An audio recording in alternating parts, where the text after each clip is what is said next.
Oh, baby, we are back. Connor, it has been way too long, brother. How you Who doing today, sir? who is that over there?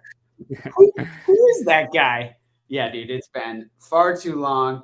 Our lives are hilarious, but we made it work. Made it work today. So appreciate you being here, chat. We got Swami, Jake Smith, Charvy, Thrifty. We got a bunch of cool people in the chat. And we have a very special guest today, our friend CMoneyTCG, Collin. What's up, What's going guys? How are you guys? Dude, doing great, man. Doing absolutely Thank fantastic. you for having me. I'm excited about this. Hey, you got some Definitely. of my people in your chat too now. What's up, Clay and Ryan? Ryan, Right on. Clay. Awesome. Elizabeth, what's going on? ID Gaming, what's good? How you guys doing today? Yeah. So, I mean, we had Jared on, and it only makes sense that we have the other half of, a big part of Kanto Shark, which is C Money. Would love to just kind of talk More to like you a about 10th, maybe. I don't know about half. yeah, maybe half is a lot, but hey, you do a lot for him, man. Yeah, would love to just kind of talk to you about your relationship with Kanto Shark, how that's going. But why don't you just kind of start us off with, a little bit about yourself, why you collect, what you collect, all that type of good stuff. Yeah, so I have been a Pokemon diehard since I was young. Like I was the original red and blue on the Game Boy, like not even the color, the black and white original Game Boy. Grew up with it, grew up with the cards. I think I beat red and blue, I don't know how many times, just as a kid. So I grew up really hard with it. Like most of us, I got out like around middle school because it stopped being cool. Around then, I still played the games up through platinum. That's kind of when I stopped around that time. How long ago was that? Gosh, I don't know. I'm 31, so I mean, I don't know. I think it was like early middle school or something. What was platinum like in the 2006 or 7? I think. I can't remember. I don't know. But that's kind of when I stopped playing, and I was out hard. Like I never stopped liking Pokemon, but I just didn't really have anything to do with much of it from then on. I jumped back in slightly after college, because after college I didn't really have a job. I was still job searching, so I was at home a whole lot, and I started seeing a lot of hype for like the Sun and Moon games and stuff. I was like, you know what? I just got the itch. So I was like, I need to catch up. So I went and bought a used DS at GameStop or a 3DS, and I played X and Y. I played Omega Ruby Alpha Sapphire, which is probably my favorite games because I love Gen 3, even though I grew up with Gen 1 and 2. So I played those. I played Heart Gold, Soul Silver. I played Black and White. I was like literally just speed ran all the games to play them all before Sun and Moon came out. I played Sun and Moon. I really liked Sun and Moon. A lot of people didn't like it. But so that kind of got me back into collecting the cards a little bit. So that was like the end, like Evolutions was out a little bit then. Like it'd been out for a while. Then I got in the first through Burning Shadows with Sun and Moon. Then I was like, you know what? I don't have a job. This is a money pit. I can't afford to do this anymore. So I stopped doing the cards. That was it Evolutions through Burning Shadows. I loved it, but I was like, I can't afford this. It's very addicting. I have an addictive personality. I need to stop. So I stopped that just for money reasons more than anything. I still loved Collin hates Hidden Fates. Yeah, we'll get to that. So I was out for a while, still love the video games. I actually did Sun and Moon like competitively. Like I went to the Dallas Regional and a couple smaller things. Oh, word. And stuff, which was I did VGC though, not the trading card game. So I got hardcore into like competitive video games, which I still freaking love that side of Pokemon. Like a lot of our aspects and hobby don't do like the competitive video game, but I freaking love that. Like there's so much strategy and stuff that goes into Pokemon that people don't realize that just do the cards. It's actually a really fun competitive game as well on the video game side. So I did that for a while, and then finally got a job and everything. Then COVID hit, and I was like, I'm really bored because we're at home all the time. So I was cleaning out my closet one day. Actually, my mom was over helping me clean out closets and stuff. Found my old binder, one of my old binders from when I was a kid. Had like Lugia from Neo Genesis and some Blaine's Charizard, all kinds of stuff like that. So I just started looking into them again. It's like, whoa, there's actually like some money in this. So I actually sold a lot of that stuff and was like, I went to Walmart and bought, it was right when it was in the heyday of Hidden Fates, pretty much. Nice. I mean, this was before it was getting bought up. Like there's so much on the shelves, like those Gyarados, Charizard, and Raichu boxes were everywhere. So I bought a couple of those at Walmart, and I think my very first pack, I pulled a shiny Sylveon, and I was hooked.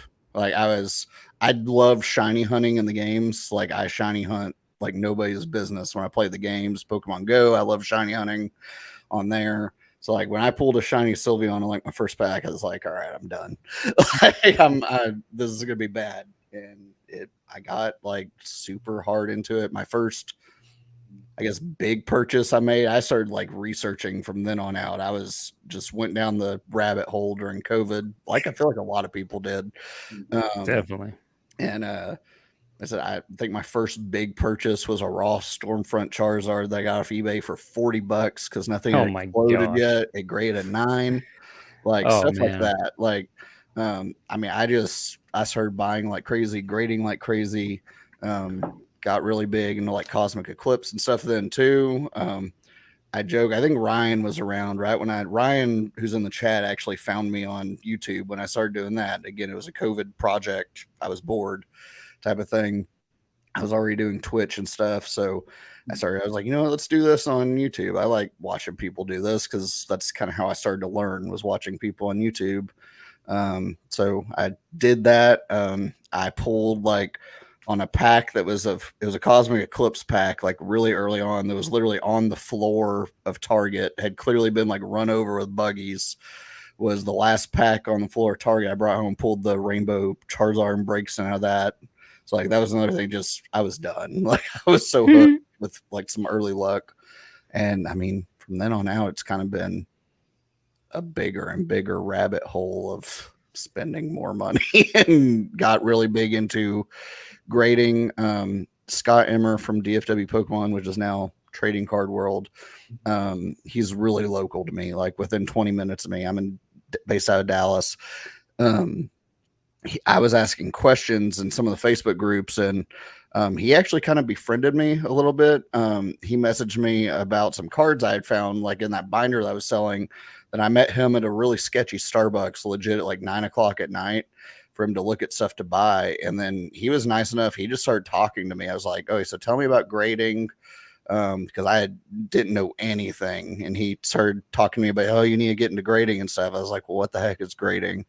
So shout out to him. They've kind of gotten, I don't associate too much with them anymore since they've gotten so much bigger, but he really befriended me and honestly helped me so much early on to understand like what grading and stuff was, and was really, you know, honest with me about a bunch of stuff and helped me understand like how to grade, what do I need to look for and stuff. Like, I mean, he took a lot of time to like kind of teach me stuff, and I went over to his house and he got to see that early stages of the trading card world grading empire that they are now.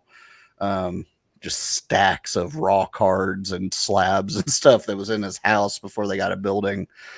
So I kind of learned a lot from that, and that kind of, now I almost exclusively just collect slabs and stuff, and I'm really big into, you know, mostly graded cards and stuff. I don't do a whole lot of sealed stuff. So that's kind of how I got to where I am a little bit now, or what started it all. Ryan said Collin hates Hidden Fates. I opened up legit like 3,000 Hidden Fates packs. I was so addicted. I pulled like 6 shiny Charizards after it took me over 1,000 packs to pull the first one. Like, I am hardcore to this day. I mean, you can even see some in the background. Like, I am addicted to Hidden Fates. That'll always be my favorite set that really got me started back. It really was a fun set to open. Hidden Fates ETB. Yeah. Oh, Connor. Connor has switched from vintage to modern. Yeah. We're investing in modern now, baby. It was the set though, man. I mean, that set changed everything for the game, in my opinion. I really think it did. It was so fun. I got in right before Hidden Fates when it was it Miracle Twins or Unified Minds? Yeah, it was Unified Mind. It's Hidden Fates, then Cosmic. Yeah, so I got in when Unified Minds was like the ones on the shelf. There was legit a month before Hidden Fates. Yep. Poor Unified Minds got the shaft with that. They got overlooked so hard.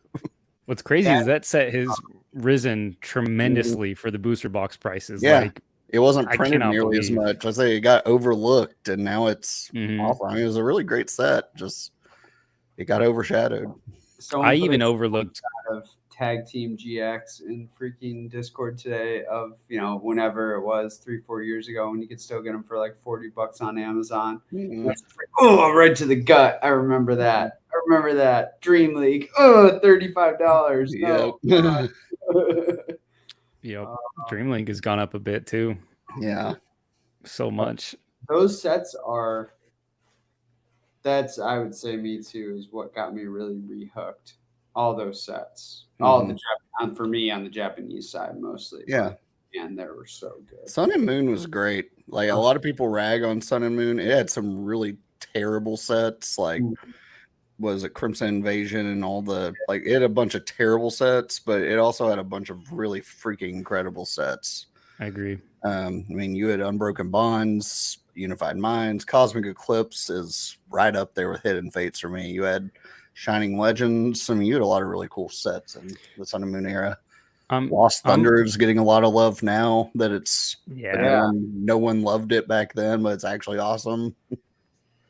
Yeah, I missed out on Cosmic Eclipse because it was the set right after Hidden Fates, and I was so focused on Hidden Fates still. I was just like, I don't even care about this set. Hidden Fates is the one. Like, this is the set. I used to drive like to the city like an hour and a half just for a potential of finding things on shelves at Walmart, Target. And there was almost never anything. You know, sometimes I would go down, drive 2 hours back, nothing. Other times I'd find like 1 or 2 tins and be so happy, you know, like I would feel like I hit the jackpot, man, because that set was just so fun to open. It's what got me back into the hobby for sure. Oh yeah, it was absolutely incredible. I don't know if anything will ever truly replace Hidden Fates for me because it was so special and got me back into things. Yeah. So how did you transition into like starting with, you know, kind of primarily Hidden Fates or English and to now where you are with primarily Japanese for the most part? So Japanese is cheaper most of the time. That's a thing. So funny thing, I used to hate Japanese stuff. Which is weird. Like I used to always tell people, no, I'm not interested in any Japanese. We're talking like 2019, 2020, even into 21. Some I feel like people offer me Japanese stuff all the time, and I'm shooting myself now because I love it. But I'd be like, no, I'm not interested. And shout out to the Poke Hive, Cole, actually. Man, he ragged on me so much and was like, you need to give it a shot. And I forget if he sold me something or if he like got me to buy something. Anyway, I don't even remember what card it was at this point, but I got some Japanese in and was like, okay, this actually looks really nice. And then I started looking into it more and more and then saw like the Stormfront Zard is one of my favorites, like the crazy hollow pattern that's on that isn't on the English and stuff. And I was like, okay, maybe I need to look into some of this more. Then I'm a big Skyridge guy. I saw like the glitter on the crystals and stuff that isn't in English. I'm like, okay, this looks really cool. Like, what the heck?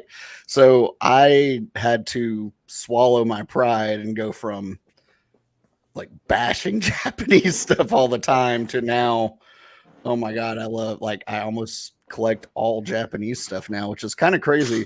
I actually just today got a new Black Label Japanese card that's coming in next week. And I'm like, I don't know. I'm so obsessed with it. I will open up, V-Star Universe over Crown Zenith any day of the week. Cause any day. It's so fun. Like, I don't know, something about them. A lot, the cut and everything is obviously much cleaner most of the time. They're easier to tin, and 9 times out of 10 they're cheaper. That's kind of starting to shift lately, though. Like if you go Depends. some of these, like the Rayquaza VMAX, the alt art, if you go try to buy that right now in a 10, it's almost $2,000 as opposed to $500. And like, I think some people are starting to realize when you get Japanese booster boxes, you get one hit. Like, unless it's a high class, you get one hit, and half the time your hit is like a random full art that you couldn't care less about. So like, or Gordy. Yes, or Gordy. Like, it's harder to pull stuff like Eevee Heroes. That's why those evolutions are so much more expensive, because you get one hit in a box, and half the time it's a full art Flareon V that you're just like, what the crap? Pretty why sure did I pay $100 for this? Yeah. I'm pretty sure all the pops for those all our VMAXs are still under 1,000. Yeah, it's nuts. So Like, I think after all this time. Insert trigger warning, Moonbryon is so much even more crazy expensive in Japanese, which like I don't know. So real quick, story about Moonbryon. I bought the BGS 10 the Eevee Heroes Moonbryon for $600 really early on, and legit, like a couple months later, I forget what, I think I was trying to fund like a Skyridge Charizard or something, like the Japanese one at the time. So I just started selling off a bunch of stuff, and I was like, I need to sell some stuff. I need money quick. And at the time, y'all are about to, you want to talk about trigger warning. I sold it and was so pumped because I got a $200 profit and sold that BGS 10 Japanese Moonbryon for $800. And here we are, like 6 or 7 months later. Oh, $3,000 card.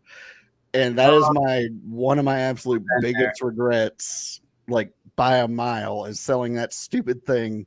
I don't want to ever see another one. Like, I will probably never own another one because the card's incredible. I'll probably never own another one because I'm now so bitter to that stupid card because I missed out on just how much it is now.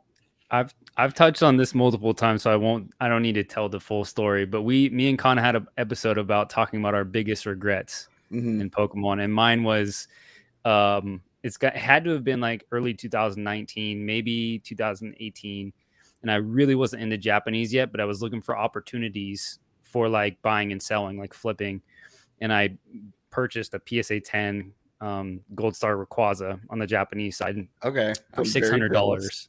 For how much? For $600.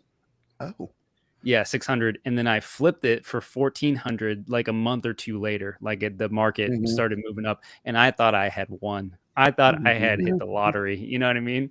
So and I just paid fast forward $3,100 from Pokioki to get my PSA 9 back. I just hated him $3,100 for a PSA 9. So I'm sorry. It is what it is, man. We all have them. We all have them, man. So it all is just part of that.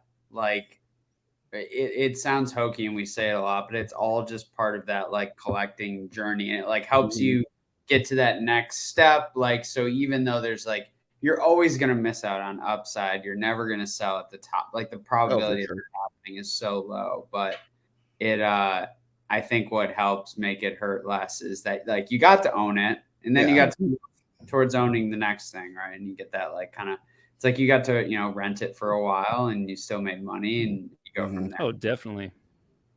Yep. I get made fun of a lot because I rent a lot of my cards because I have a thing with my wife. It's like, I will do this, but the hobby has to pay for itself type of thing. Like, I don't touch our family bank account.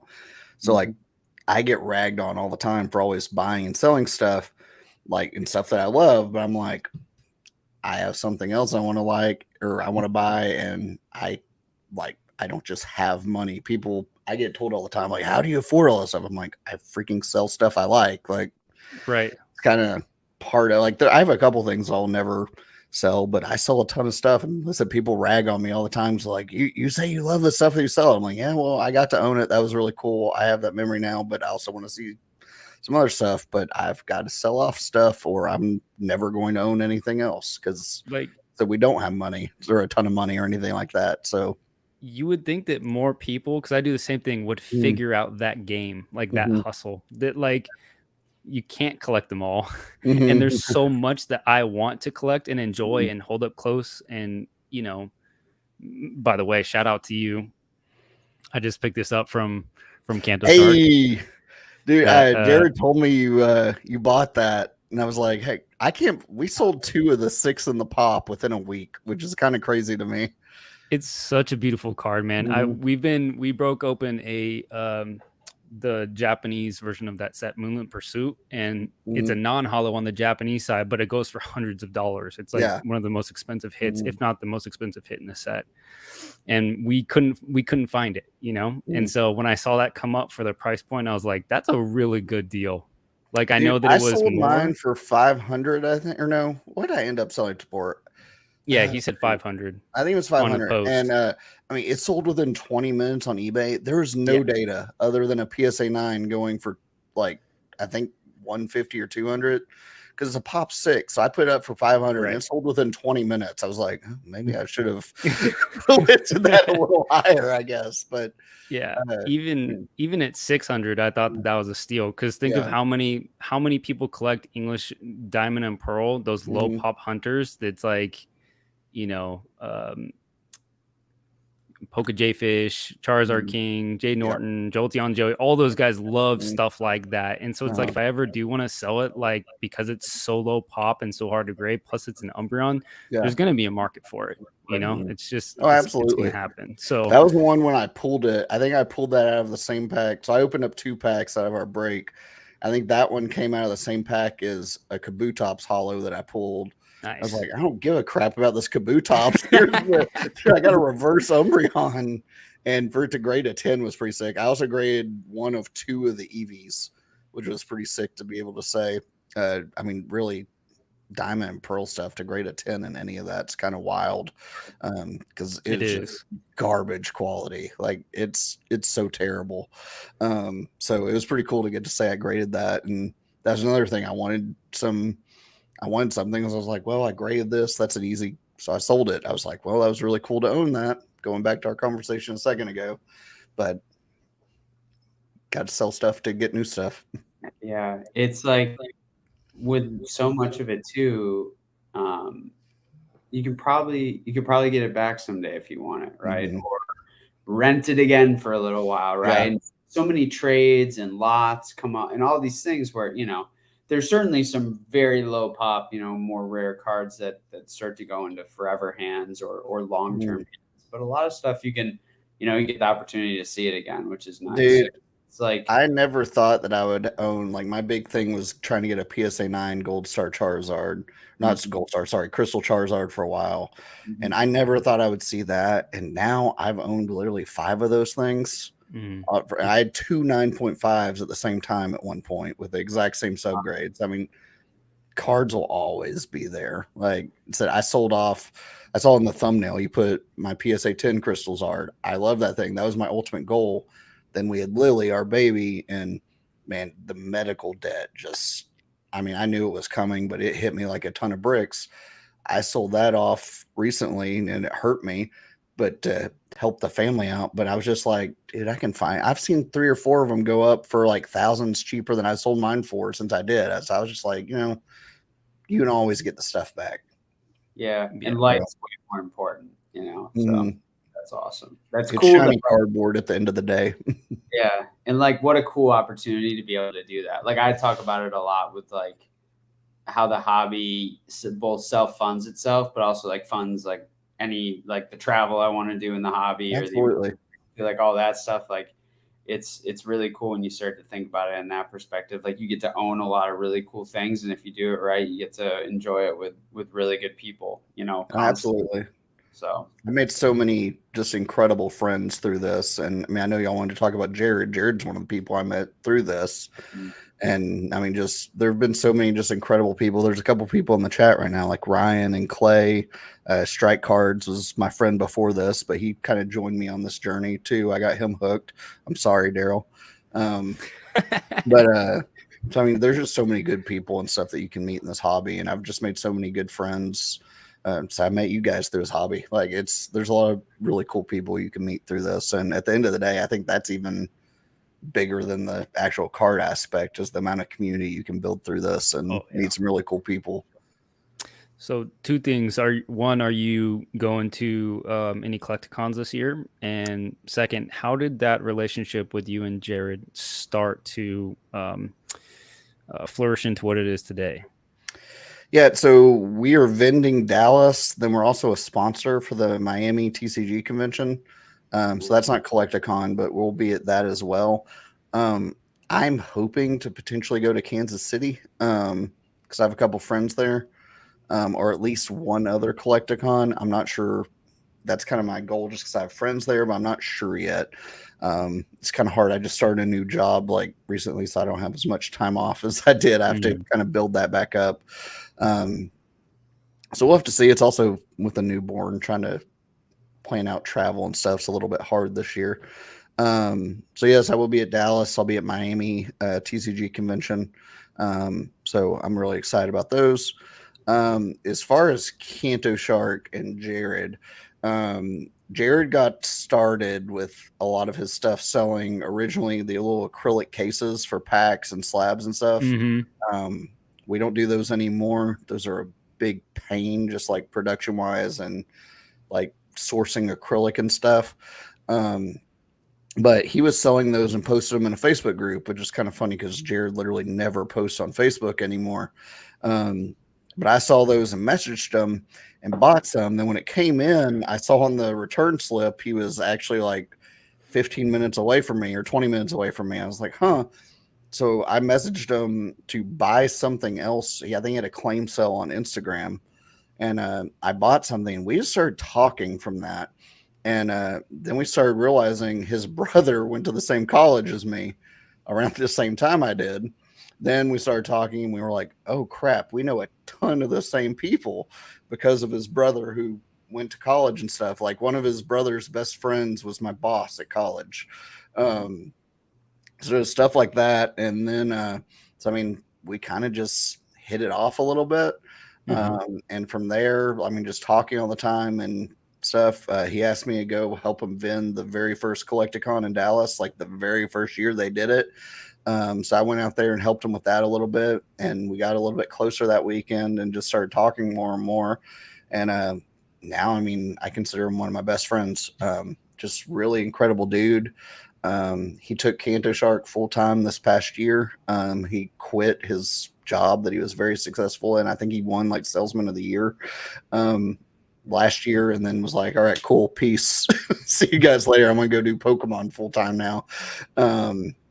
I could be getting that story timeline a little bit mixed up, but that happened, and I was like, all right.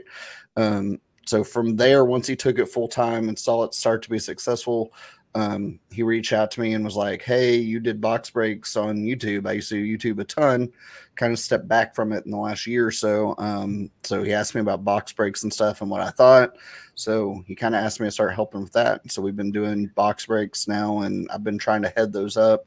So we've done base 2. We've done, what all have we done now? We did Majestic Dawn. We did Plasma Freeze. We've done so much modern, like between Silver Tempest, Evolving Skies, all that kind of stuff. But we've had some really cool sets come through our hands now, and we've got a few planned for this year. So that's kind of where I started helping him. Then I've started doing a lot of the website stuff, kind of the back end, helping him load cards. Because I don't know if y'all been to the Kanto Shark website recently. That dude is loading like hundreds of cards a day. It feels like it's pretty ridiculous. So request for that. Put pictures of the back of the cards on there. Oh my gosh, no, that is a thing. Never do it that. Needs to happen. Ever. He'll never do it. So Jared's thing with that's if you want to see the back of the card, you don't need to buy it. That's what he thinks. That is not true. That is so not true. Jared's thing with back pictures is on eBay. He gets ghosted by 99% of people that ask for back pictures. Oh, here we go. This conversation just got good. Jared's thing with back pictures is if every single person who asks him for back pictures ghost him. And so now it's just like thing for him. That's like it just needs to be on the website. He doesn't need to message anybody. It'll just be on the website so people can see. Just a request, man. That's all. Just throwing it out there. Jared, I love the website, bro. I love it. Jared is so anti trade please card. You what? Don't need to see the back. I said unless it's trade please, you don't need to see the back. It's fine. But the back is what gets graded more harsher than the front. So yes, you do. But the back is what you never see. Doesn't matter. That's where all the flaws are, bro. That's what docks it down from PSA 10 to 9 to 8. That's why I buy 9s that look good on the front. Oh man. Yeah, I mean, I go back and forth on it. I ask for backs a lot too, just not to Jared. If I want to see it, I'll go to his house. Here's the thing. People that know me know I don't give a ish about the back. I'm about the hollow. Give me a good, beautiful hollow that pops. That's what I'm about. But the resale value, I have to be realistic, and people care about that damn backside, man. Like it's just the truth. Yeah, I could do that. We all just need to start pulling Jared's from now on. Like no more eBays, back pictures, auctions. Not gonna do it, man. Just fronts only. I want everyone in the chat to go to Jared's Instagram right now and just start spamming him for back request pictures. It'll be really funny, I promise. You may be blocked when you wake up tomorrow. It'll be really funny. Oh, it's so funny. That's a big debate that will go on forever with Jared, and it's really funny. I love him to death. It's really funny. He's got a couple things that irritate him that I also like to push his buttons on a little bit that are really funny. It's so funny. But yeah, I mean, that's kind of how I got with him, and now I'm helping him. So with box breaks and the website and stuff, we actually have a smaller box break tonight for modern stuff that I'm actually going to do after this on Instagram. So it's been a lot of fun. I've really been enjoying it, and I'm excited to get some of the bigger stuff in this year and start doing that again. We had a blast Majestic Dawn. I think we had one of the best Majestic Dawn boxes I've ever seen opened, and literally nobody wanted to buy it. We had the best prices on the market. Like we were literally like $100 below freaking Charizard King, and everyone was just like sleeping on it. Then the very last dude bought the last 6 packs and pulled 4 hollows, including a Leafeon level X. They just got back the grade of 9. Yeah, it's awesome. Y'all were sleeping, and we had really good prices, and we kept telling people that there's a ton of hits left in this box, and I mean it was pretty sick. That's awesome. That's funny. That's how I met Jared too. First was buying the pack displays. Yeah. I still got an old one right here for an old Skyridge pack. So they still live. They're still out there a little bit, but there's not up for sale anymore. I got a few of those. They're vintage now. Vintage Kanto Shark product. I have some of the Pokeball stands too somewhere. I don't know where those are, but those are cool. Yeah, I forgot about those. I think I have one of those sitting around here somewhere too. Those were super cool. Yeah, those are sweet. So I do like how you guys saw that announcement from PSA on Instagram that they are finally, like if you look up the cert number, that they actually have pictures of the front and back of the card or pack or whatever. They're scanning everything now, like which even the fantastic. Lower level. It was only for like Express and Super Express and stuff for a while there. Now they're doing literally everything, which is freaking incredible. So yeah, I tried to look up back pics by copying the cert number and pasting it into your app in 2 seconds. Yep. Maybe that'll save Jared some headache. Well, and two, there's for any new stuff, and then for CGC, his handle just popped out of my brain, but him and some friends built a tool that will list to eBay for you, and we'll pull the scans from those data. Oh, that's actually awesome. Which is sick. That's incredible. It's awesome. I've tested it. It's amazing. Shout out to Give Me a Little Bit, and I'll remember. Dude, that's actually incredible. It's gas. Yeah, it's a really well-built tool. I just got to remember who it was. Real quick, we had a question from David. It says, what are you guys collecting goals for 2023? I want to grade. So I've never graded a black label myself. So I said I wanted to grade a black label for the first time. Like just personally, I'm spending money on them, but I haven't actually graded one. My luck with BGS is historically terrible outside of a couple cards.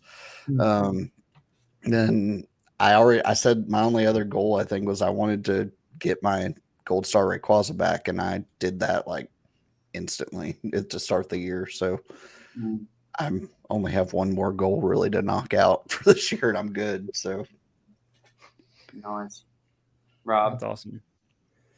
I don't know, man. I don't know. I hope so, Weston.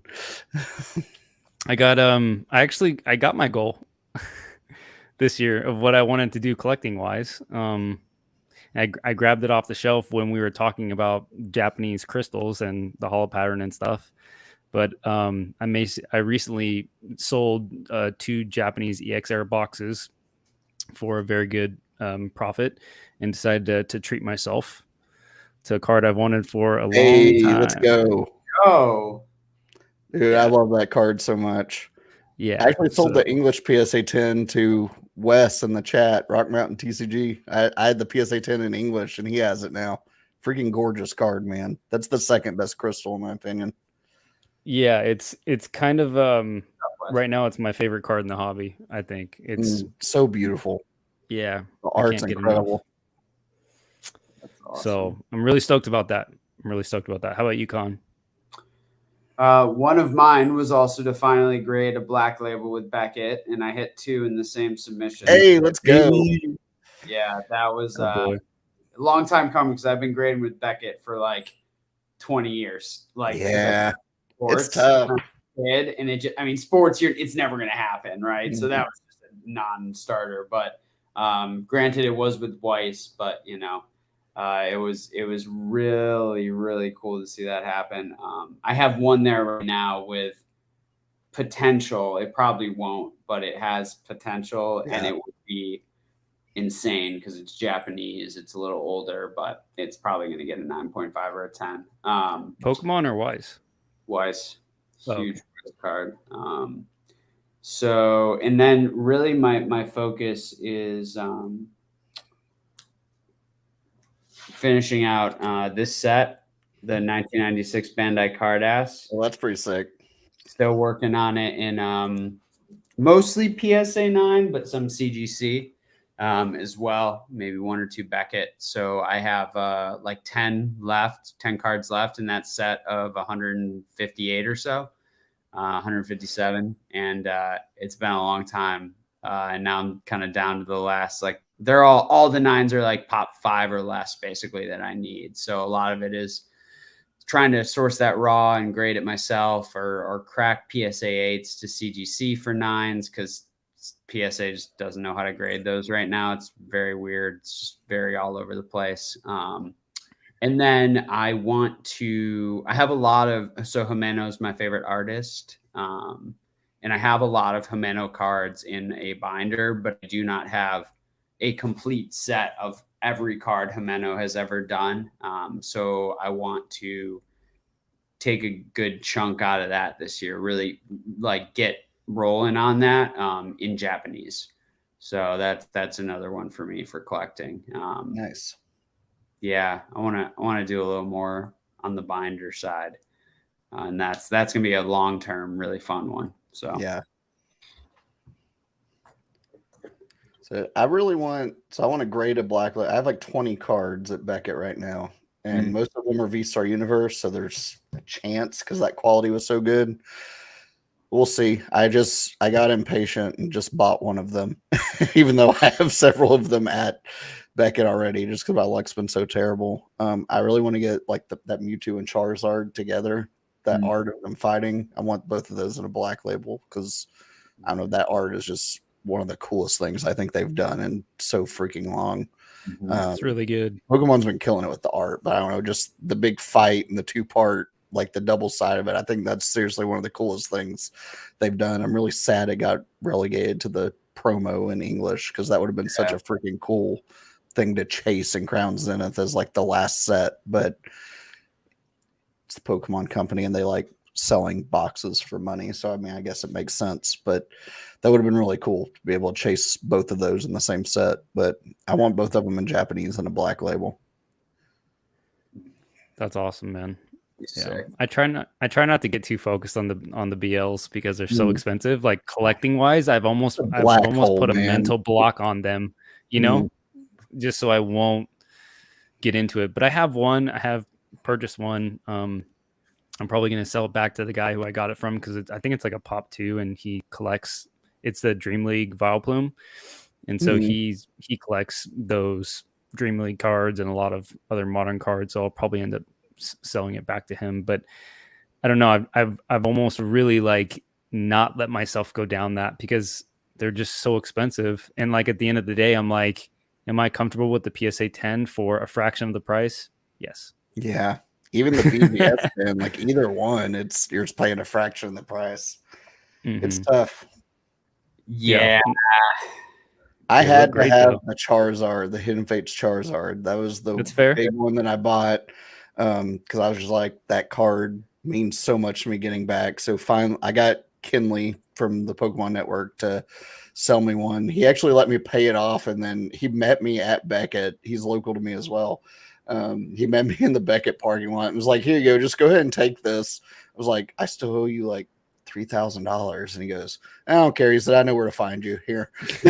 So like I had that thing for like a month before it was finally paid off. So that was pretty cool. That's one of the ones that I will literally never get rid of just because of how special that thing is to me. So I don't know. The black labels are tough. Like I said, they're so expensive, and you have to sit there and go, huh, this PSA 10 looks really dang clean, and it's 10 times less than the black labels. So it's a tough, but there's something about having that, just going, huh, this is literally the pinnacle of grading almost. That it's something about that is, and how clean they look is super cool.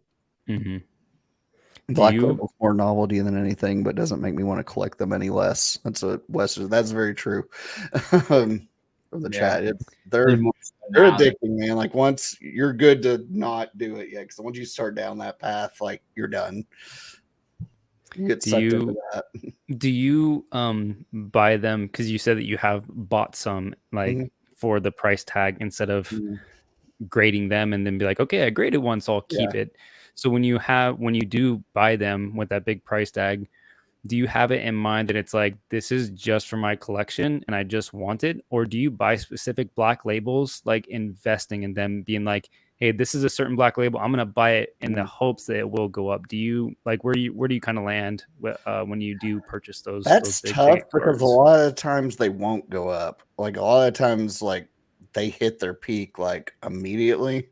I feel like unless you go and like, maybe if you buy I don't know, like this isn't a black label, like maybe like I just got this Arceus back. I was hoping it was black. It clearly didn't. It got a 9.5. But so like I don't know, like this is one that I think could eventually go up. Specifically in Japanese, I think, because it's harder, I think, to pull than in the English. But I mean, stuff like this, like the incredible arts from really cool sets, I think could potentially go up.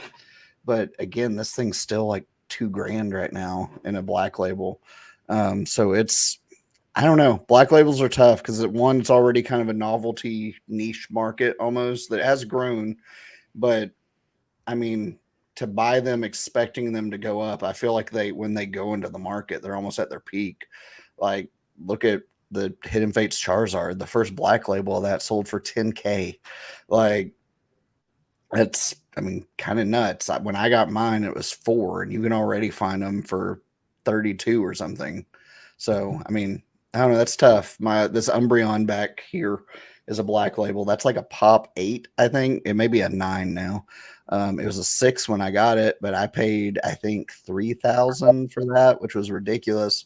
But now, I mean, I think I just saw one sold recently for 25 or 24. So I don't know. It's tough. I mean, the market in general has been down the last several months, but I don't know. It's hard to invest in black labels expecting them to go up because they're already so high. No, it's a really good point. I was just kind of curious where you're at. If there are certain like you said, cards with super low pops, or you saw potential with like long-term potential there. I think you really would have to be picky and choosy. Like I said, maybe just I think you have to look at the cards that aren't like the Moonbreon. That is never going to go up in Black Label at this point. Like I feel like maybe if you got in like when I did with when I said I sold that for 800, maybe if you got in on the early of that, but that was such a weird card that skyrocketed. I mean, that was unprecedented what that thing did. That never happens. I mean, I feel like you'd have to look at some of the more underappreciated cards that may age really well. And that's the only way I feel. I said, Christopher in this chat just said the pops can only go up. So price dropping's most likely. That's very true. Like I said, that Umbreon was a pop 6 when I bought it. And now it's a pop 9, I believe. So, I mean, they're so tough because of that. So it's just very hard to predict a lot of those things. Yeah, definitely, for sure. What's up, Cody? How's it going? Sorry, just getting to questions as I see them come in. David says, awesome goals. One more. What's your preferred grading service and why? The big debate. Depends what my goal is. I'll go first on this. I'm still a PSA fanboy. I just got 46 card return today. 44 of them out of 46 were PSA 10s.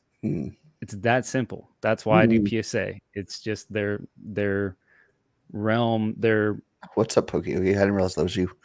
Yeah. I can't think of the word. Guidelines for a 10 to me are very realistic, and for most of the stuff that I grade, I'm gonna sell. So I could chase the Black Label. It's fun. It's awesome. BGS is fantastic. And when you hit big, you hit big. Like I got 2 Black Labels back on returns for somebody else. They look fantastic. But for me overall, especially like somebody doing Pokemon for money as full time, like PSA is just the route. Plus, I like the way it looks in a slab. I think it looks really clean. It's simple. It's easy. So my collection goals are all PSA. And for just the reselling purposes, which, like you said, I don't make enough money to keep the cards that I have. It's the smartest business model, in my personal opinion. So I'm about PSA. For me, it's tough because I've always been a Beckett fanboy. They are my favorite slab by far. However, for grading myself, it's PSA by a mile. And I have nothing against, like, I love how the PSA looks. It's, like I said, typically an easier 10. Their customer service is what kind of does it for me for grading myself. I freaking love Beckett slabs. I love how they look, especially now that they did away with the white label. Thank God, because that was the most atrocious thing in the hobby. Did they really? Yeah, it's all silver now. It's silver. Oh, that's fantastic. Black. You can no longer get a white label. You can even send them in. You can send them in to get new silver labels if you want. So thank God they did away with that. But their customer service is so garbage. Like, I'm a massive BGS fanboy, and I literally, like, they are the worst run company on the face of this planet. I'm convinced. Like, they are so bad. I love their slabs. God, their customer, like during COVID, this is just an example. If you wanted to pick up your slabs, they finally let you pick them up locally during COVID. The process was literally go to the back door that's locked of their building, and they never answered their phones or emails. And so, like, you would tell them that you were out there, and you'd be sitting there for a freaking hour, and the dude just wouldn't look at his phone or email or anything. So it would literally take you waiting for someone to go out back for a freaking smoke break and be like, hey, I'm sitting here waiting to pick up. Can you please freaking go get someone to get my cards? And they're like, oh, yeah, I guess so. So then they go in there, and you have to wait another 20 to 30 minutes for someone to finally walk out with your cards an hour later. And like, that was what they considered a process. Like, they're so horribly run with literally everything that, I mean, their website's gotten a little bit better. Like the last 6 months, the grading process on there and submitting process finally isn't from 96, but it's, I mean, gosh, their customer service is so bad. So for that, PSA takes the cake for me. Then it's probably Beckett. And I used to hate CGC. I don't hate them anymore. I think they've done a phenomenal job almost leapfrogging Beckett recently, I feel like. But they're still kind of third for me because I still don't like that label. I still don't like that label at all. However, I respect them a lot more now, and I respect that they've done a ton of things to add to their, legitimacy and stuff. But that's probably the order for me: PSA, BGS, CGC. And I won't send anything to SGC unless it's maybe sports, maybe. So, and I don't even play with any of the other companies, the TGAs, the HGAs, the AGS, go away. What about the card economist one? The what? Nothing. It's just a inside joke. I'm not even going to go into it. I don't want to throw shade on other everyone looks tonight. Love you, Oki. Yo, congrats, Thrifty. Yes, send it to me. EGS is bad customer service and horrible database. Truth. Yeah, I mean, look, if you're doing this as a business, like, great with PSA now. Like, it didn't always make sense, and that wasn't always the gut answer, right, through the past couple of years, but the way that they're turning around cards now and the way that the market's demanding it, do it. As a collector, do whatever you want at whatever price point makes sense and whatever slabs you like, right? Like, yep. Almost all of my PC is now CGC or BGS. So largely everything that was PSA is gone and was either replaced or it's just gone. Other than the fact that I have, 158 card set that most of is PSA because no one else has those cards. Like, I graded, right, but like I own the pops on some of the ones. Like, there's like one and it's mine. I go back and forth on how CGC's progressed. I think it's just still so early in their like TCG grading lifespan that I want to see how it plays out for another. They set themselves back so much by changing their grading scale last year. That was it was almost a necessary evil to me. But Rob and I go back and forth on that because it's like, in some ways, at first, I actually thought it was a good thing. And Rob, like, you remember we talked about this, and I don't know where you stand, but at first I kind of felt like it was a good thing for a variety of reasons. Now I'm much more neutral on it. To be fair, I think the only one that is consistent in how harsh they are is Beckett. It doesn't mean they put it in the slab the right way or put the label on right, but at least fairly strict all the time. I mean, they'll just crush you. They'll just, they have no mercy, right? They hurt my soul regularly. I had a card come back with three 9.5s and a 7 on centering, and it got a 7. Like, sick, great, awesome. Cracked it out. It got a CGC 9.5. Whatever. Like, who knows? It's all a game, but it is. Yeah, that's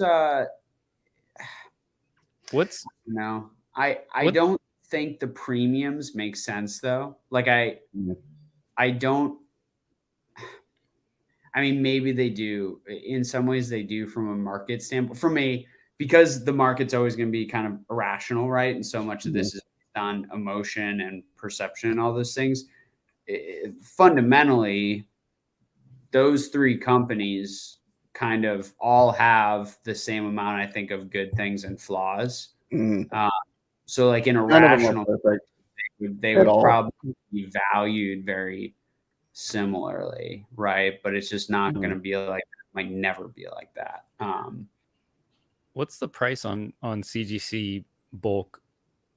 It's gone up recently because I went to submit my the gold Charizards. Now that they fixed the slab for that, I went to go submit those the other day. I was like, it's like that's a play, $35 or something like that. Whoa! Upgrades. I was just like, didn't these used to be like $18 or something with CGC? So it's if you have the membership, it's $13.50 for the card, and then it's like another $13.50 for subgrades. So it's like the sticker price is $15 and $15. Yeah. That needs to change, in my opinion. Like big time. Double, like I just sent my first sub with CGC ever, actually, without subgrade. It's probably not one of my last. It is one of the last ones that that's actually not true. It is because when I do a mixed sub where I'm sending like lower end Weiss and I'm sending some Pokemon and I'm sending some PC stuff across those as well as stuff to sell, I'm probably gonna send it to CGC. It might just be a smaller quantity. I'll try to hit that 25 minimum to get bulk rates, but I also am now going back and forth too with, I've always thought that if it doesn't have subgrades with CGC, it's just kind of dumb. Like I don't put as much value into it. Unfortunately, the market doesn't feel that way, right? If I grade a character rare and it hits a 9.5, it's going to sell for 30 or 35 bucks, right? It doesn't matter if I paid $13.50 to grade it or, 27 with subgrades. The market values it maybe $1 or $2 more for the fact that it has subgrades. So when you're paying double to grade it that way. Yeah, it doesn't make sense from that standpoint. And yeah, Oki said the exact same, exact right thing. It's no longer the cheapest option. It's no longer, it is probably still the fastest. I mean, I sent them. No, it is for sure. And I've seen some people with bulk turnaround of like 4 days. That's wild. PSA is like a month on bulk. Beckett's about 2 months on bulk. I refuse to send a Beckett on anything but standard or above.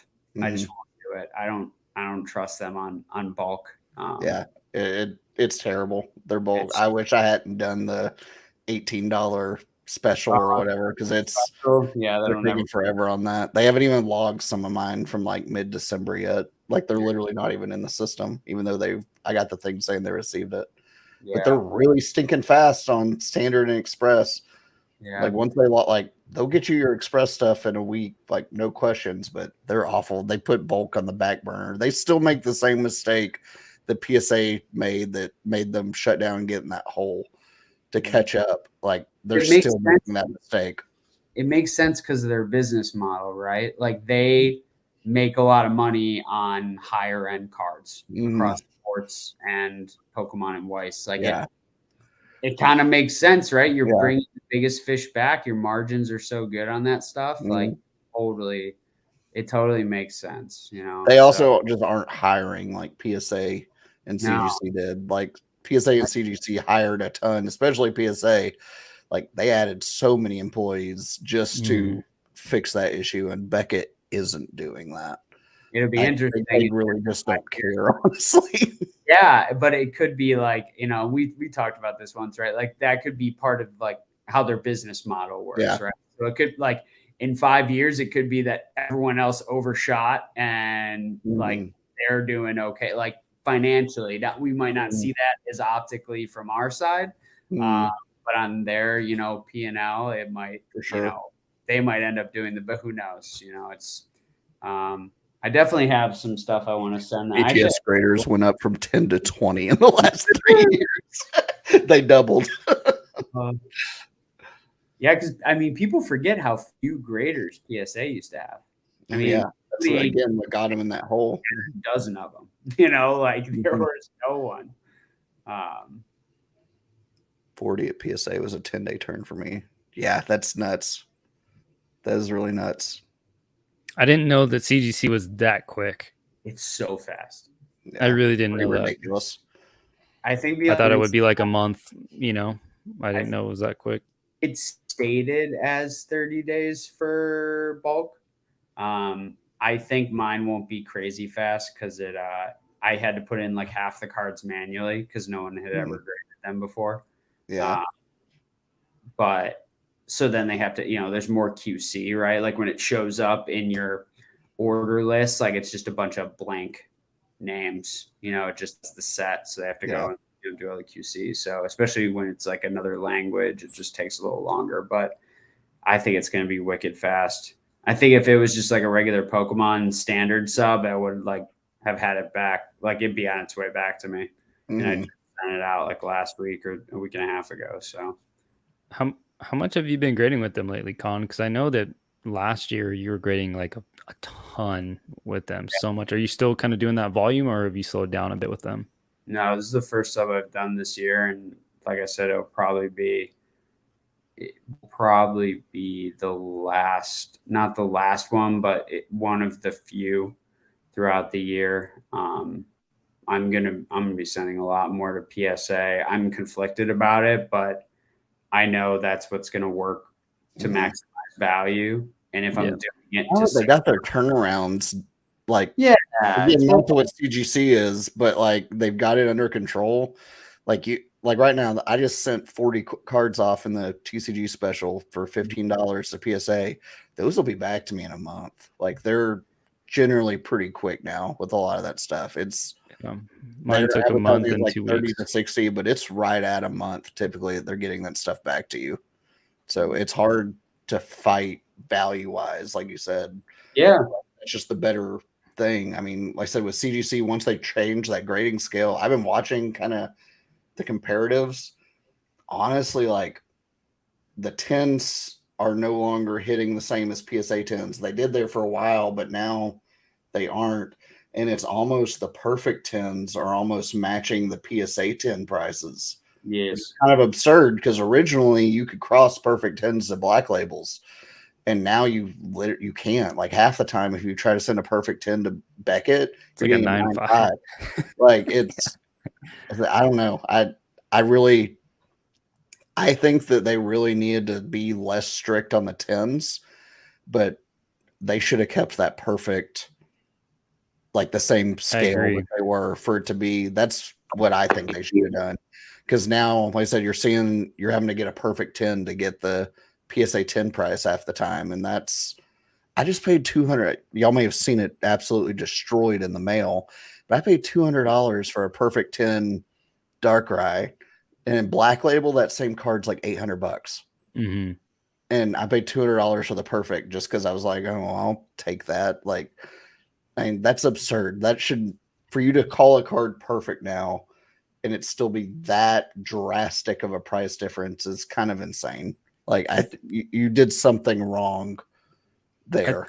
I think it really depends on like modern versus vintage, because I still think, like, I forget his Instagram name. It's kind of a longer, different name, but he's been crossing PSA 10 Japanese BWURs, the shinies, into CGC. He's got a lot of pristine 10s and then like one or two perfect 10s. Mm-hmm. And then he also just did that with Japanese base hollows. And because like there's like so little out there for those things, I think that those will have a premium over the PSA 10s just because there's literally like one in the pop for those things. So it's kind of like cool to see some of that. But I feel like with modern, man, it's just muddied.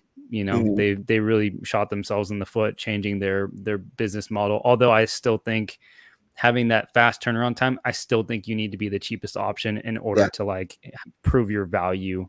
Mm-hmm. It doesn't make sense that you're more expensive than PSA when PSA's value, once you get the cards back, the resale value is so much better. And I mean, you're not like, you can't say you're getting them back that much faster, because yes, you are getting them back faster with CGC. Like I said, we're like a week for bulk or whatever, but you wait 3 weeks and you can probably double your value that you get for a sell. Like if you grade 30 cards strictly to sell, which like the 36 I just sent off, or 40, whatever it was, I literally did those to sell to get some extra money. Totally. I could get those back in a week and start trying to, but if I get them in PSA, one, they're going to move faster. Like I could still probably move all of those PSA ones quicker than I would the CGC ones. And I'm getting probably twice the value for them. It's just, it's hard to, how fast you're getting them back is not a selling point anymore. Matter, right? Like if you're consistently selling subs, sending subs at this point, the only time you're really waiting is like the first one. Cause you're just, you just keep sending and it's like a flow. My slabs are stacking up. Keep getting more and more back, man. I see a giant pile behind you right now. Oh, I got even bigger pile on my desk and in front of. Oh man, it's crazy. It's good though. like decide what the hell I'm gonna bring to Orlando because there's just like too much. I just keep pulling things off my shelves that I'm ready to let go of too. I wanted to bring up this question because I know Collin, you just graded some as well and sold them, and I think what's really interesting with Weiss in a mistake. It's definitely a mistake, but because a lot of it was for my PC, I just did it. Like SPs and up don't sell very well in CGC, and I got destroyed crossing perfect CGC 10s to BGS. What'd they get with BGS? Oh, they all got 9.5s with a couple times. Yep. Yeah. I got destroyed. Collin laughs. Yeah. I sent them all in slab GCR min grade because I have heard that it's basically a toss up as far as how people have done with CGC so far doing that. So I went for it. More of an experiment than anything. And I prefer Weiss and a Beckett slab. But the lower end stuff moves, like SRs, triple rares, overframe rares, all that stuff. Like it moves in CGC pretty well. Do they have to be certain grades or any grade? It's still pretty much the same with Weiss. Like you really got to be 9.5 and above for it to matter at all. You know, you're probably going to get it with the like newer Wise stuff anyway. Like the print quality is so good. With Weiss, you'll get it. On the English side, Japanese is still sometimes you never know. And I send older stuff too, but like a bunch of I just sent a bunch of like SRs from Darling and the Franks to CGC as part of that last sub. Like I might keep a couple and then I might sell some. And that's Japanese from 2018. So the print quality was garbage. So I'm really interested to see how they end up coming back and then how the market receives it. Because then another part of it is like, if no other, to your point about the 10s, right? Like I sold a CGC Perfect 10 Tokyo Revengers SSP for like an absurd amount, you know, like because someone wanted a perfect CGC 10, a black label, and a PSA 10 of that card. There's going to be people like that. And the same thing with, you know. It's just hard to find those people a lot of the time. It's such a niche. It is. But that's the beauty of eBay, right? Yeah, that is true. It's got the reach of, you know, anyone and everyone. But yeah, I thought it was interesting. You know, people are still buying them, and obviously, you know, PSA moves really well, and PSA. Oh my gosh, I got rid of all my Wise stuff so quick for you were watching all my auctions. I just threw up a ton of like SRs, triple rares, and everything from SAO 10th anniversary, and I mean, you were shocked at how good some of them did. I think one of them was a rim from what was that triple rare, the pure white bride thing that went for like 150 or something. Yeah, I've got one of those right set, here. Man. Yeah, so good. Those box arts are fire. I pulled the so dude. Good. Those are so sick, bro. So sick. They're so sick. I got the we pulled the Asuna SP. It was a few months ago, and awesome. it got the black label.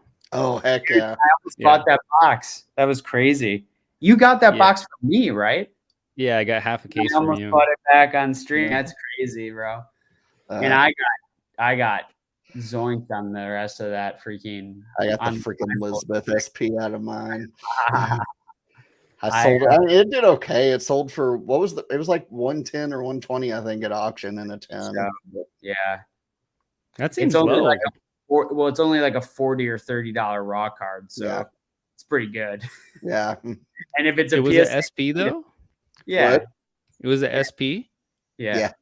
Wow. That she's seems low not for that desirable. Like she's one of the lesser characters. No one cares. Raw card. Yeah. And if it's a PSA 10, it's really a BGS 9.5. So it's basically a raw card. So someone just paid 3x raw for a card that's basically a raw card. Yeah, I don't know. She's not Asuna or Sinon or any of them. So I get it. You know, where is it? Do I have it out here? I don't think I do. But some of the other characters sell pretty well too. But Not so much Lisbeth. Yeah. I was wondering when you guys think English printing quality is going to get better. Never. Are you like which? Are you talking about Pokemon? Wise? What are we specifically talking about? Probably Pokemon. I'm just talking about Pokemon.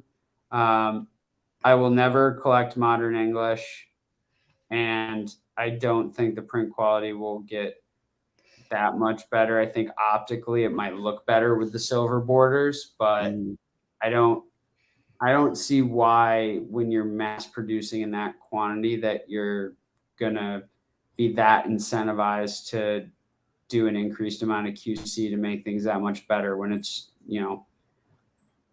something that's going to end up in a kid's pocket. Like business wise, it doesn't make sense.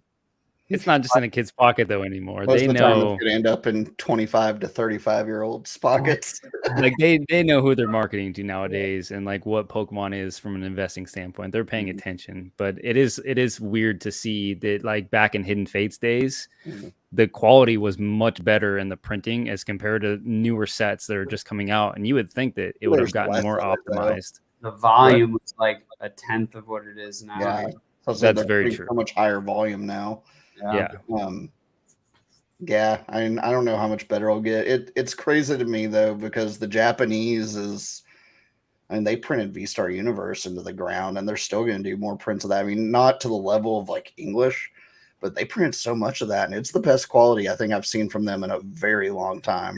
It is. Look at all the black labels coming out of it. So, but that's also because Beckett has changed their grading. It's gotten easier for them as well. So I can't 100% attribute it to, but I've noticed that as well. The quality is fantastic.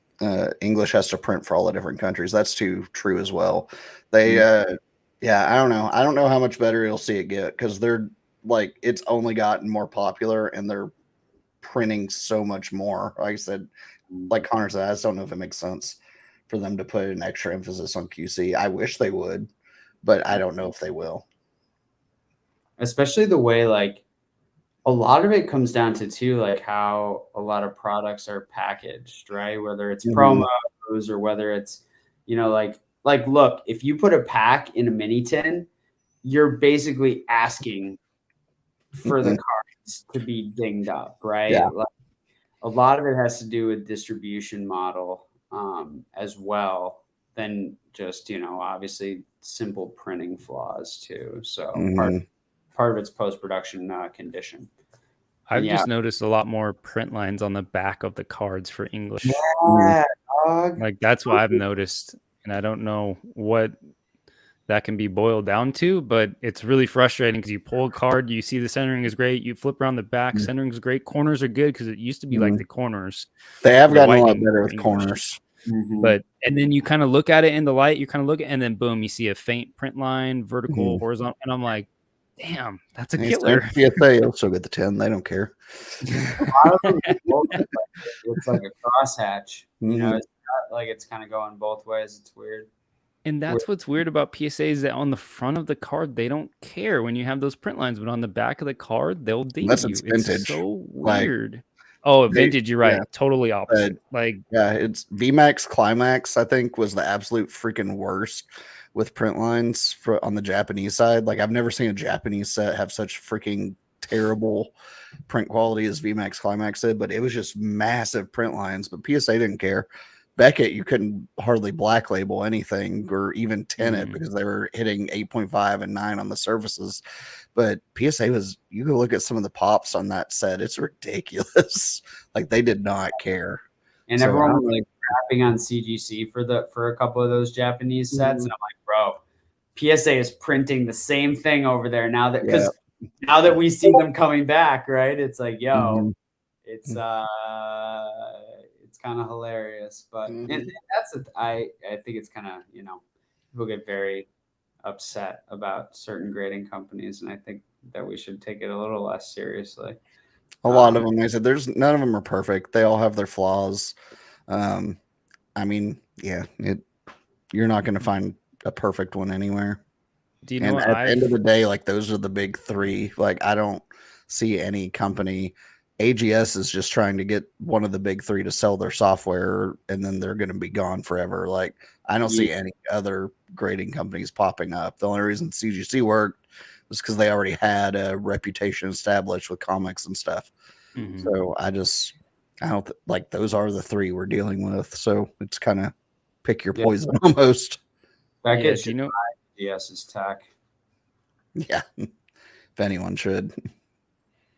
What you said, that no grading company is perfect, and I've had such good results from PSA. Like, I've never had any issues with them at all. But lately, as I'm doing more middleman submissions, I've had 2 different ones come back. One where I think like almost a third of the cards, and there was like 80 or 90 cards, were damaged at PSA. Like, they all have the same corner. It's like, and you know how Pokemon cards are rounded on the corners? Yep. It was around it. There was whitening from like one side, from the top all the way to, to the other side of the card. And that was not there on the cards one that I sent and that other people had sent me. And it also happened in other submissions for one other submission for a different one. There was 4 cards that got dinged. They had edge wear on them, like there was obviously not there. So that is one little thing that I've been dealing with lately. Have you guys had any issues with grading companies like damaging your cards while they were graded? I haven't, but I've seen so much of it recently. I've seen a lot of posts about it, and people like with legit picture and video evidence of it being very clear. But I haven't had that. I've had BGS put all kinds of hairs and random hairs. Dude, I sent a card back to them once because I swear it was a pube. It was in the back of my slab. Like, it was awful, dude. I got one of those recently. I dealt with them having all kinds of junk in the slab, but I haven't had anyone actually damage my cards yet. It's tough. I think I've had one that I graded it with Beckett, and I know the condition it was in. And it got very high subgrades, but it got a 7 on centering. So this was actually another Bandai card. And I cracked it out, and I didn't damage it while cracking it. And it was, I couldn't regrade it. Like, I couldn't send it somewhere else. It was effed. The card was effed. Like, it had multiple pinhole dents in the back, like really weird. But no, I've been super lucky. I've had like an upside down card before, and I've had like a mislabel, both with CGC, but I've never had an upside down card happen. Oh, I don't know. And someone paid a premium for it, like, whatever. See, they literally have a team that looks at that crap before they, like, I just don't understand how that happens. The best is like you see it on the scan before you even get it back, and you're just like, what? I love that somebody paid a premium for it, though. That's the hilarious part. Error. Yeah. Oh, man. In this video, and then someone snapped it. That's ridiculous. Funny. The hobby's funny. People are funny. Yeah. So hey, we're about at that hour 17 mark. I'm chilling. This hour's flown by. I've been having way too much fun. I'd love to see if chat has any other questions before we kind of wrap it up here shortly. I'm definitely curious on one thing, Collin, is that you touched on earlier in the conversation that and I see this on your Instagram all the time. And if you guys aren't following C Money, all the links are in the description, and both Connor and I's YouTube, whichever one you guys are watching on, probably his, because people don't watch me for this. C Money's links and socials are down below. Please go follow him, click on him, and he's such a good dude and has an amazing Instagram and YouTube channel and box breaks and lots of fun stuff. But you touched on that you primarily collect cards and not sealed. Why is that? Slabs appeal more to me. So I have some sealed stuff. Like, I have a couple like Hidden Fate stuff back here, but like, I don't know, sealed just doesn't really do too much for me. I have this closet right here next to me has literally tubs of like modern ETBs, but literally the only reason I have that is to sell in like 10 years type of thing. I don't know. It just doesn't really do it for me. Like people collect these big, WOTC boxes and stuff, and I'm like, I don't want to look at a box. I like looking at art on cards and hollow patterns and stuff like that. So I don't know. Just sealed in boxes don't really do anything for me. Even my Skyridge pack I have back here is opened. I just kept the wrapper because it looks cool on display. So how about for like sealed? Is that a type of new gen Pokemon? That's how I feel too. I'm just not a big sealed guy. All these boxes over here have all been opened. Like I hope they're all open, other than that Charizard box. Like I don't know. How about for like investing purposes, or like for the purpose of like flipping or making money? Buying maybe like a vintage box or pack, seeing the opportunity there. You just don't really damp on that. You just focus on cards. Yeah, I'll be the first one to say, like, I don't know the markets as much on that because I haven't dove into it. Box break purposes, I think, I start to pay attention to that kind of stuff. Like, can we buy this and sell it like as a rip for fun? But even then, I'm opening it. Like, right. I get a lot of joy out of ripping stuff. I think it's a blast. It's very addicting. But I don't know. There's great investment there. Like you can go and spend $50K on a freaking Skyridge box right now. People who've been holding those, invested in them earlier, getting massive profits off of that. I respect the heck out of that. I just don't enjoy it. I think it's there's probably a much better people who've been keeping their Evolving Skies boxes sealed from 2021. They're seeing like 3 times profit on them now. I mean, that's probably going to keep growing. That's the one box I have back here that I actually have kept sealed, like for that aspect. So, I mean, I think there's great opportunity there. I think there's great opportunity in sealed modern, even though they're printing into the ground. Like, I mean, right now, if you go try to buy a freaking Rebel Clash ETB, you're paying almost $100. And that is a terrible set. Like, so I think there's great opportunity in sealed, and especially sealed modern, to very quickly like get crazy margins. It just doesn't appeal to me. Not my favorite thing. Even like I have to keep all the stuff in my closet like that I have like out of sight because I will rip it. That's hilarious. I will. Like I have to keep it out of sight. That's awesome. Right on. Pokesun TCG says, "Hey, Collin, what's up? What's your next chase card?" I haven't just. It was getting my Gold Star Rayquaza back, but I just did that. So I haven't really said I really want the black labels for that Mewtwo and Charizard. I guess that's a chase. Knowing her, she's probably talking about like a big vintage chase. Probably another Mysterious Mountains Charizard. Probably. I just haven't started focusing on that. I don't have one right now, which is kind of crazy for me because I almost always have some form of a Crystal Charizard. I just don't right now. So probably getting that back in a 9 or a 10 would be awesome. And then look like the last question here. We'll let you go, man. I know that you got stuff to do tonight. Do you think black labels will calm down on any modern print of any TCG to everything being minty, or will it always just be bananas? I think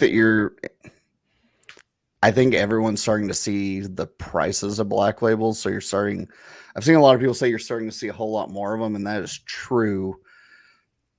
I think, yes, BGS chilled a little bit, but also I think that you're seeing a lot more submitted. Like, look at the amount of freaking just pure quantity they got of V-Star Universe, for example.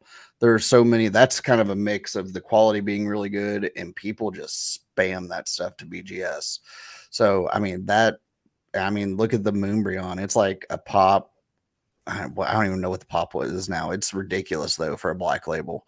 So I mean, those cards, I think a lot of people are just sending a lot of it in. So no, on the English side, not Japanese. Yeah, it's harder to get in the Japanese. I don't think you see them calm down really anytime soon because I think people are starting to see the crazy 10 times price difference, and a lot of people are now sending them in to try to flip.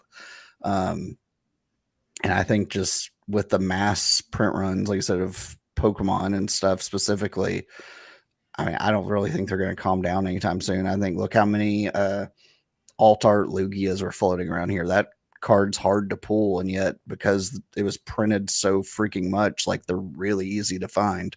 And there were a lot of black labels that came out of that. So I don't really think they're going to calm down anytime soon. I think you're honestly probably going to see more of them before you see less. Right on, man. Cool. Con, you got anything else, bro? Chilling, bro. This was super fun. Yeah, dude, I really enjoyed this. Thank you, guys. This is a lot of fun.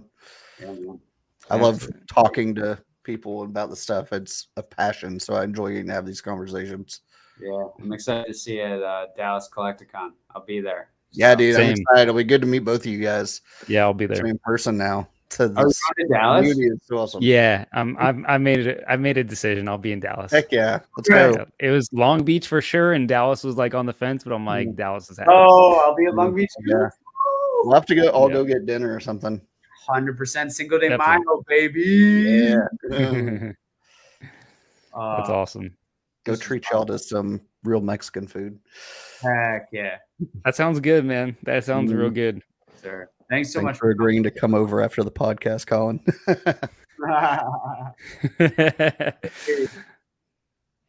awesome. All right, guys. Well, thank you so much. It was fun. Yeah. Great. So, chat, y'all are legends. This has been another Kanto Conversations podcast. Thanks for hanging out with us. Hopefully, we'll see you again real soon. So, I'm Connor. That's Rob. That's Collin. Deuces. Later, guys.